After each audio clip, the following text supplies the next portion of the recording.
मोहतरम नाज़रीन, corona virus की वबा ने पूरी दुनिया में तबाही मचा रखी है। इसी लिहाज से सऊदी एविएशन ने कोरोना वायरस के तनाज़ुर में अपनी नई सफरी पॉलिसी का ऐलान कर दिया है, जिसके मुताबिक सऊदी अरब आने वाले मुसाफिरों को सफ़र से 72 घंटे पहले अपना कोरोना का मनफी टेस्ट दिखाना लाजिम होगा।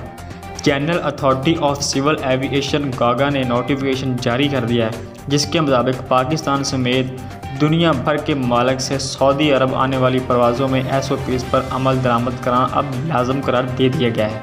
जिसके तहत सऊदी एविएशन ने कहा है कि 8 साल से ज़ायद उम्र के तमाम गैर सऊदी मुसाफिरों को सफ़र से पहले 72 घंटे अपना कोरोना मनफी टेस्ट रिपोर्ट पेश करना हो, जिसके बाद ही वो सऊदी अरब में दाखिल हो सकेंगे। बिलहाज अगर किसी का कोरोना टेस्ट मुस्बत आ जाता है तो उसको वहीं से डिपोर्ट कर दिया जाएगा, उसे सऊदी अरब में दाखिल नहीं किया जाएगा। इसी लिहाज से पूरी दुनिया अपने SOPs पर अमल कर रही है ताकि इस वबा से छुटकारा हासिल किया जा सके। ताहम आज सऊदी अरब ने अपनी नई सफरी पॉलिसी का ऐलान जारी कर दिया है और साथ ही नोटिफिकेशन भी जारी कर दिया है।